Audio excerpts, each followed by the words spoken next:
Bang, dikit bang, agenda bang. Kalau agenda bang. Agenda rapat. Agenda rapat. Iya. Aduh, hari ini. Tunggu. Apa itu? Udah. Agenda rapat hari ini katanya membahas tentang Koperasi Desa Merah Putih.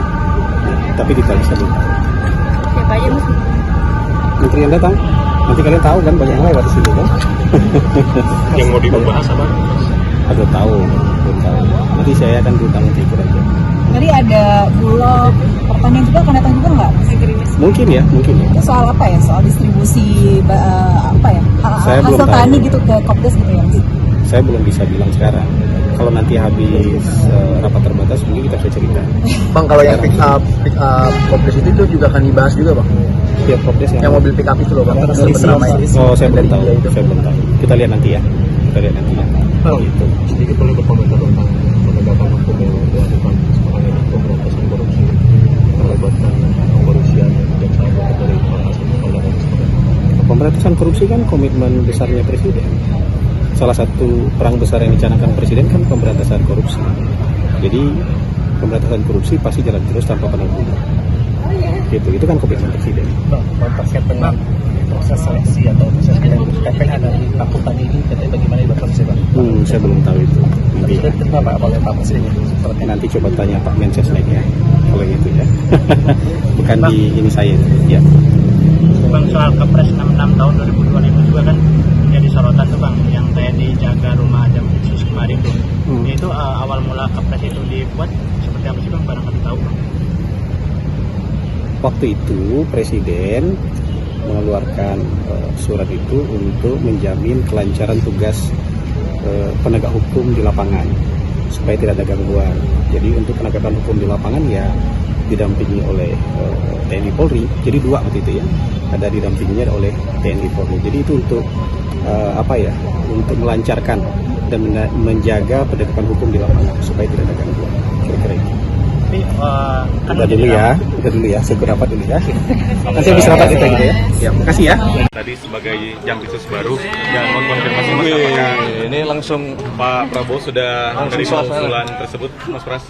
Baik, secara resmi dapat kami laporkan bahwa sekarang tanggal berapa ini? 15 ya, sekarang tanggal 15. Jadi per kemarin hari Selasa tanggal 14 Jaksa Agung telah secara resmi mengirimkan surat kepada Bapak Presiden untuk mengajukan usulan nama pengganti pejabat Jaksa Agung Muda Tindak Pidana Khusus yang beberapa waktu yang lalu mengajukan pengunduran diri. Aku tanya hafal suaranya ini. Dari 8 hari ke depan Mas tadi laporan apa saja yang akhirnya disepakati dan Gimana nggak dengar? soal rapat hari ini dulu, jadi hal-hal apa saja disampaikan dari Mensesnek ke Komisi 13 dan apa yang disepakati akhirnya? Baik, terima kasih teman-teman. Jadi hari ini kami memenuhi undangan dari Komisi 13, undangan rapat kerja dalam rangka laporan pertanggungjawaban keuangan pemerintah tahun anggaran 2025. Jadi sebagaimana biasa, memang prosesnya seperti itu setiap tahunnya. Yang intinya kami melaporkan seluruh penggunaan anggaran di Kementerian Sekretariat Negara yang sekarang membawai kurang lebih 17 satker, dan alhamdulillah tahun 2025 kami mendapatkan penilaian dari BPK wajar tanpa pengecualian, dan itu sudah berjalan selama 12 tahun berturut-turut, sehingga tadi kami juga dalam forum raker tersebut menyampaikan apresiasi, terima kasih dan penghormatan yang setinggi-tingginya juga kepada para menteri sekretaris negara yang sebelum periode kami yang menjaga tata kelola pengelolaan keuangan kita selalu mendapatkan wajar tanpa pengecualian selama 12 tahun berturut-turut. Kemudian juga kami melaporkan beberapa hal di luar laporan keuangan yang tentunya itu masih berkaitan dengan tanggung jawab tugas yang diemban di bawah Kementerian Sekretariat Negara, salah satunya adalah mengenai pengelolaan aset negara, yaitu yang berada di bawah Badan Layanan Umum, BPK GBK dan BPK Kemayoran, yang sebagaimana saudara-saudara juga pasti mengikuti bulan yang lalu tanggal 18 Juni salah satunya adalah proses pemindahan pengelolaan kompleks Blok 15 Hotel Sultan, yang itu salah satu bagian dari kawasan pengelolaan GBK yang kami bertanggung jawab dan melaporkan kepada Komisi 13 beserta dengan rencana-rencana ke depan untuk kita. Semangatnya adalah mengoptimalkan pengelolaan aset yang dimiliki oleh negara sehingga pemasukan atau pendapatan kepada negara itu jauh lebih optimal lagi. Mas, eksekusi Hotel Sultannya udah selesai belum sih, Mas? Sekarang sedang proses untuk pengosongan, ya, karena memang kita menyepakati kurang lebih butuh waktu sekitar 1 bulan untuk pengosongan aset-asetnya. Targetnya diserahkan ke Danantara kapan, Mas? Kita sedang dalam proses, ya, sudah beberapa kali rapat dengan teman-teman Danantara, dalam hal ini Injurni, ya, untuk kemudian ke depan supaya pengelolaan hotelnya bisa lebih optimal sebagaimana yang tahun lalu juga JCC itu sudah habis kontraknya, kemudian tidak kita perpanjang dan kita kelola sendiri, dan ternyata itu secara signifikan menambah PNBP kita. Kalau ini Kemayoran, Mas, asetnya apa sih, Mas, yang mau diambil negara? Bukan kok asetnya apa yang mau diambil negara, tidak ya. Jadi prosesnya adalah seluruh kawasan baik Kemayoran maupun GBK itu semenjak kami diberi amanah kurang lebih sekitar 1,5 tahun yang lalu, memang kami melakukan review terhadap seluruh kontraknya karena memang jenisnya bermacam-macam. Jadi seperti biar lebih mudah ya, seperti kompleks GBK itu setidaknya terbagi menjadi 3 zona, yaitu peruntukan untuk pemerintahan, kantor-kantor pemerintahan termasuk gedung DPR MPR ini. Kemudian ada zona untuk olahraga, kegiatan-kegiatan olahraga, dan ada zona yang untuk komersil. Jadi masing-masing kondisinya berbeda-beda, sehingga itu kita review, kita melakukan audit dan mempelajari satu persatu per kontrak. Ada yang sudah diberikan hak kelola tapi tidak ada kegiatan sama sekali, jenis yang seperti itu. Ada yang diberi hak kelola tapi kita merasa cukup kecil ini bagi hasil yang didapat oleh negara. Nah, itu yang sedang kami lakukan baik di kompleks GBK maupun kompleks Kemayoran.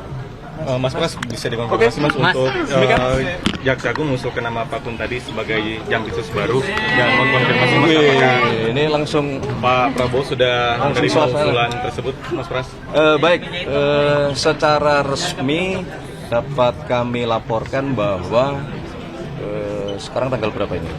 15 ya, sekarang tanggal 15. Jadi per kemarin hari Selasa tanggal 14 Jaksa Agung telah secara resmi mengirimkan surat kepada Bapak Presiden untuk mengajukan usulan nama pengganti pejabat Jaksa Agung Muda Tindak Pidana Khusus yang beberapa waktu yang lalu mengajukan pengunduran diri, dan kami mohon waktu untuk memprosesnya karena memang ada mekanisme istilahnya adalah TPA ya. Jadi nanti ada tim penilai akhir yang memang selama ini mekanismenya demikian. Ini karena suratnya baru masuk kemarin, kami mohon waktu, mungkin hari ini akan segera kita tindak lanjuti apa yang diusulkan oleh Jaksa Agung. Dan betul namanya Pak Kun tadi, dan betul namanya Pak Kun tadi, Pak. Kepala Badan Pemulihan Aset itu betul? Betul namanya Pak Kun tadi yang diusulkan Jaksa Agung? Ya kalau berdasarkan suratnya ya. Selain Pak Kun tadi ada kayak wakil Jaksa Agung juga diusulkan juga ya Pak? Ada, tapi mohon maaf kami tidak hafal satu persatu baik nama maupun jabatannya, tapi nanti pada waktunya kalau hasilnya sudah diputuskan pasti akan kami sampaikan kepada teman-teman media dan kepada masyarakat. Berarti Kepresnya kapan Mas? Kepresnya? Ya nunggu tadi proses tadi. Ya, insya Allah nanti mungkin ini termasuk salah satu yang kita butuh percepatan dibanding dengan proses-proses yang lainnya kan.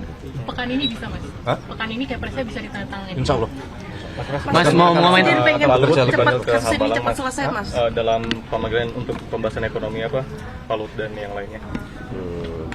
Bukan dipanggil ya, jadi kan memang secara rutin Bapak Presiden mendapatkan laporan dari berbagai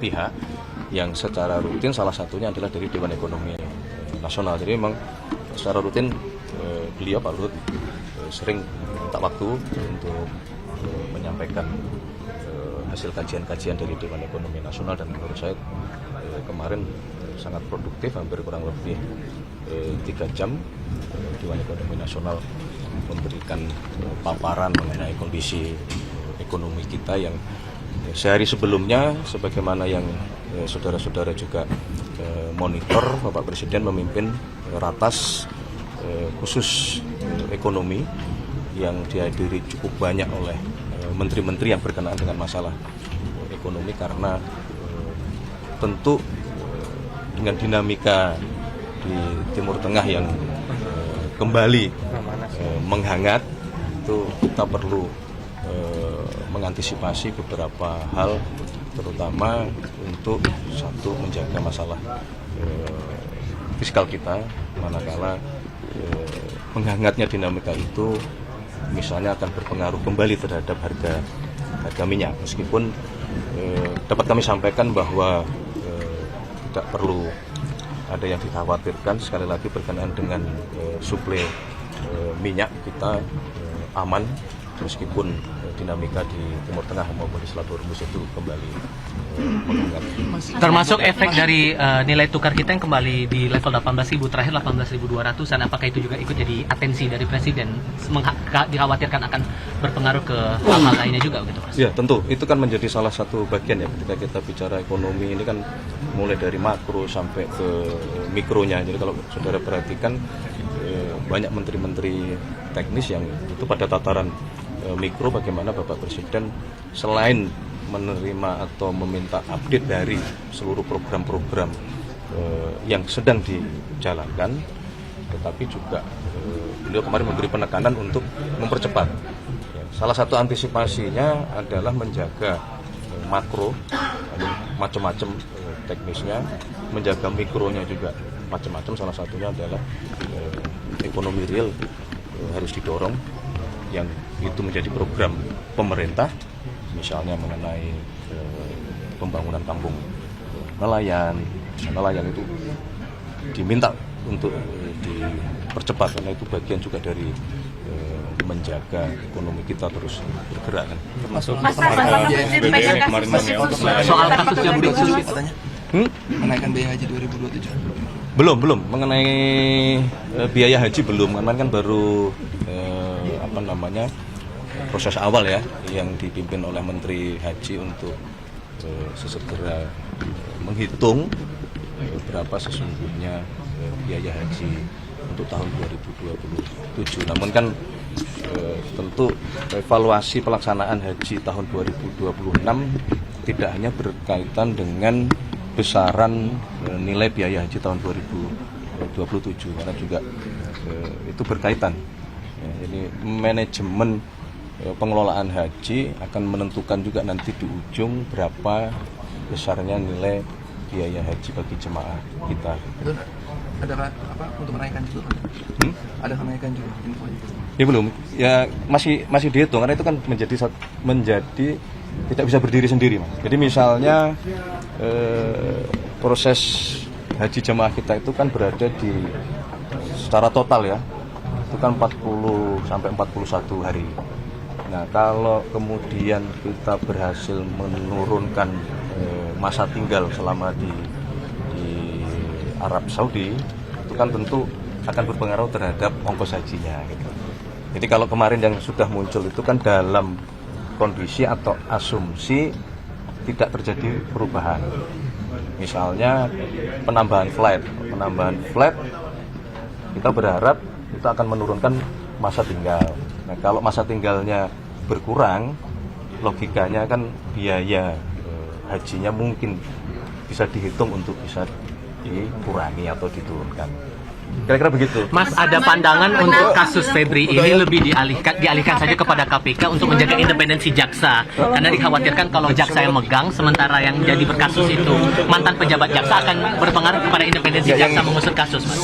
Gimana kalau yang penting menurut pendapat saya adalah kita semua sekali lagi ya, sebagaimana yang sudah berulang kali saya sampaikan bahwa mari kita menghormati seluruh proses hukum dan berkenaan dengan masalah tindak pidana korupsi.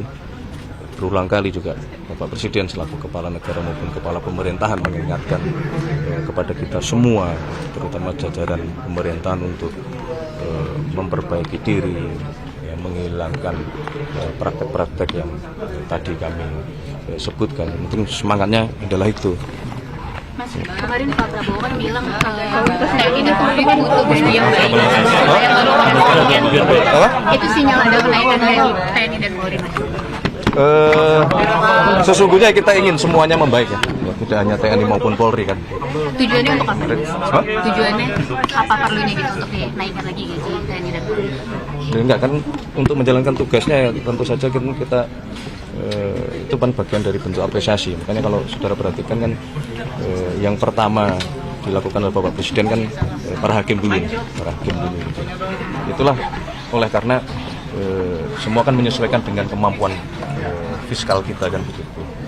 Nah, makanya kita harus mendorong ekonomi. Yang disebut dengan mendorong ekonomi adalah berusaha keras. Ekonomi ini harus kita yang menguasai gitu. Keuntungan sebanyak-banyaknya harus negara yang mendapatkan manfaatnya. Maka kita bentuk danantara, kemudian maka kita keluarkan aturan mengenai ekspor satu pintu. Itu adalah upaya untuk mengurangi apa yang selama ini praktek-praktek under invoicing, under reporting, tidak melaporkan sesuai dengan volume yang seharusnya, tidak melaporkan sesuai harga yang tidak seharusnya. Ada juga istilah transfer pricing, menjual ke perusahaannya sendiri di luar negeri. Nah, selisih-selisih inilah yang berpengaruh terhadap pemasukan kepada negara. Nah itu jadi ini kebijakan-kebijakan yang memang terintegrasi ya, artinya tidak berdiri sendiri, semua saling berkaitan. Mas, apa benar Pak Prabowo Oke, terima kasih ya. Panggil Kapolri, Mas, Sabtu lalu malam, Mas.